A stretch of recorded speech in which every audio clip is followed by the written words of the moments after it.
You're not supposed to build anything here. Not a house, not a shelter, not even a tent, because this ground isn't stable. It's sleeping, and when it wakes up, it doesn't ask permission. But I decided to build a secret hideout inside volcanic rock anyway. And what happened after midnight changed the way I look at nature forever. When most people see a volcano, they see danger. I saw something else. I saw stone shaped by fire. I saw walls already carved by ancient lava flows. I saw the possibility of hiding inside the mountain itself, not next to it, inside it. That difference matters, because building near a volcano is reckless, but building inside volcanic rock, that feels almost forbidden.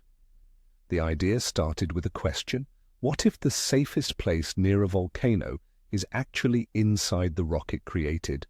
Volcanic rock isn't soft, it isn't fragile, it's hardened magma, with liquid, once unstoppable, now solid, dense, resistant.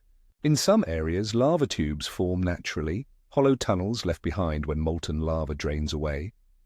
Some collapse, some remain, and some become chambers. That's what I was searching for. Not a cave made by erosion, but a void made by fire. Finding it took days. Black fields stretched endlessly in every direction, jagged basalt formations, cracked earth, thin lines of cooled lava like frozen rivers. The sun beat down relentlessly. My boots scraped against razor-sharp volcanic glass. Every step felt like walking on the surface of another planet. And then I saw it. A natural dome of volcanic stone rose from the blackened landscape like a fortress. From the outside, it looked like a random rock formation, just another piece of the volcano's destruction. But one side had a fracture, a dark slit just wide enough to crawl through. I approached slowly. The air around the opening felt different, cooler, heavier. I clicked on my headlamp and squeezed inside. When I stepped through, the temperature dropped immediately. The sound changed. Outside, wind howling across desolate fields.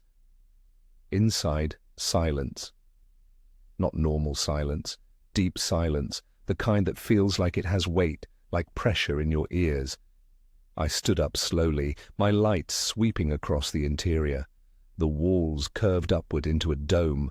Black and red striations ran through the rock like ancient veins. The floor was surprisingly flat, smoothed by lava that once pooled here before draining away. That's when I knew this wasn't just rock. This was shelter. But it needed work. Carving volcanic stone isn't like working with wood. It's stubborn, heavy, unforgiving. Every strike against it echoes through the chamber, and every echo reminds you you're inside something that once flowed like lava. I started with the entrance. It needed reinforcement. I hauled in thick timber beams, each one strapped to my back during the 2-mile trek from my truck. My shoulders burned, my legs screamed, but I kept going. I built a heavy wooden frame around the opening, secured it with steel brackets bolted directly into the volcanic rock. Each bolt took 20 minutes to drill. The dust that came out was black and fine, coating everything. Then came the door, solid wood, triple-hinged, heavy enough that it took everything I had to lift it into place. Minimal ventilation, no windows, because light inside volcanic rock is dangerous. It exposes how thin the walls might actually be. Better to let the mountains stay mysterious. I installed shelving carved into natural alcoves, a sleeping platform built from reclaimed wood, a small cooking area with a portable stove. Everything minimal, everything intentional, because this wasn't about comfort. This was about proximity, being close to something powerful, something ancient, something alive. The first night I slept there, I didn't sleep much. Volcanoes aren't always erupting dramatically. Sometimes they whisper. Low vibrations travel through stone. Tiny tremors move beneath your feet. And when you're inside volcanic rock, you feel everything, every shift, every murmur, every internal movement. It's like lying on the chest of a sleeping giant and wondering if it's about to wake up. I lay on my platform, staring at the ceiling, invisible in the darkness. My breathing sounded too loud. My heartbeat felt too fast. Outside, the wind had died completely. Inside, the silence pressed against my eardrums. Around 10:30 p.m., the glow began, not explosive, not violent, just a soft orange reflection against the clouds visible through the crack in my door. I stood up, opened the door slowly. The crater in the distance pulsed with light. Small rivers of lava traced down its slopes like glowing veins. Beautiful and terrifying in equal measure. Smoke rose in lazy columns, illuminated from below. It was beautiful. Too beautiful. And that's when fear mixes with awe, because the most dangerous places on Earth are often the most breathtaking. You start asking yourself dangerous questions. What if it erupts tonight? What if lava changes direction? What if toxic gas rolls in while I'm asleep? There are no sirens here, no evacuation lights, no emergency broadcast system, just instinct. And instinct doesn't always move fast enough.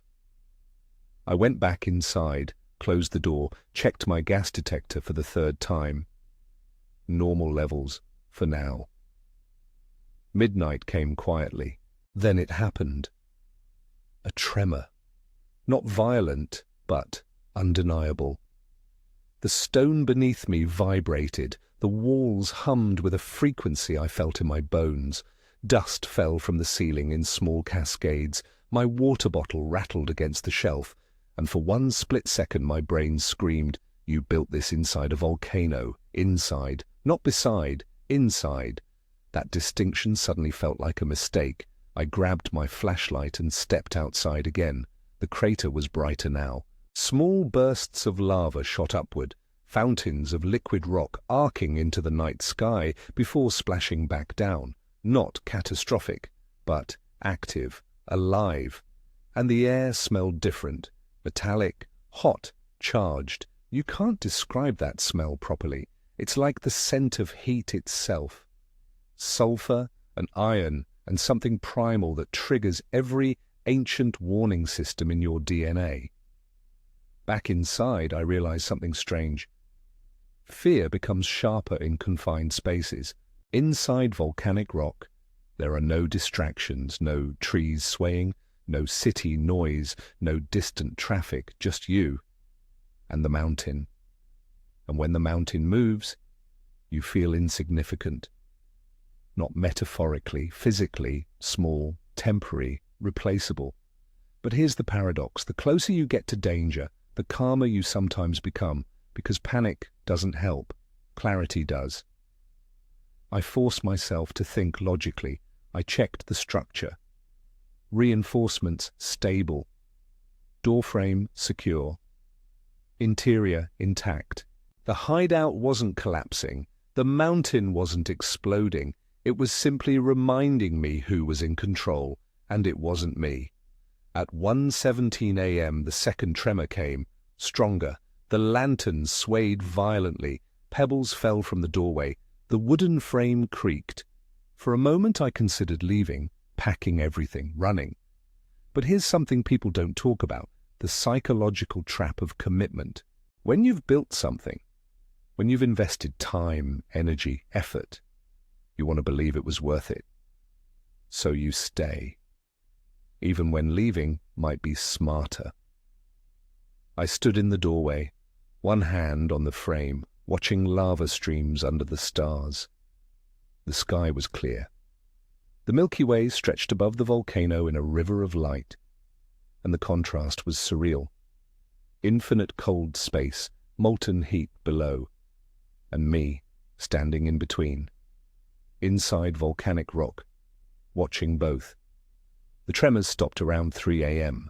The glow faded slightly.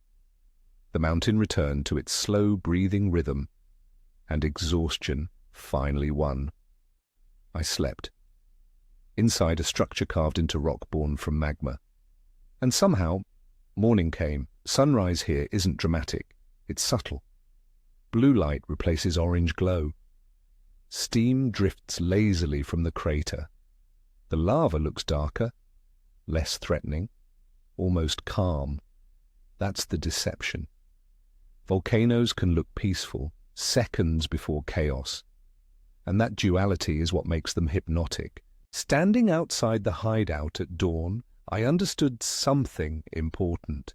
This place doesn't care about human plans. It doesn't care about ambition or architecture or survival experiments. The volcano existed long before me. It will exist long after. And my little hideout inside its rock? Temporary. A footnote. Would I call it safe? No. Would I call it smart? Probably not. But was it unforgettable? Absolutely. Because building inside volcanic rock forces you to confront scale. You understand how fragile structures really are, how fragile we are. Concrete feels strong, steel feels durable, until you stand next to something that melts both. Here's what changed in me. I stopped seeing nature as scenery and started seeing it as force.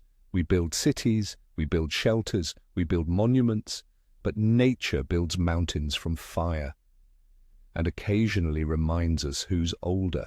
There's something addictive about extreme environments, snowstorms, deserts, cliffs, volcanoes. They strip away illusion. They don't tolerate weakness. They don't negotiate, and surviving near them feels like achievement. But survival is never guaranteed. That's the tension, that's the pull. Would I build it again? Maybe, but differently, more ventilation, more escape planning, more monitoring equipment, because courage without preparation is stupidity, and fear without understanding is paralysis. The balance is respect. Respect for fire, respect for rock, respect for forces you can't control. The most dangerous part wasn't the lava, it wasn't the tremors, it wasn't even the isolation. It was the realization that I enjoyed it. That's what scares me. Because once you taste the edge, normal feels quiet. Too quiet. So let me ask you something. If you found a natural volcanic chamber, if you could carve out a secret hideout inside rock formed by magma, if you could watch an eruption from your own doorway, would you stay the night? Or would you walk away? Drop your answer in the comments right now. Stay or walk, be honest, because most people say never.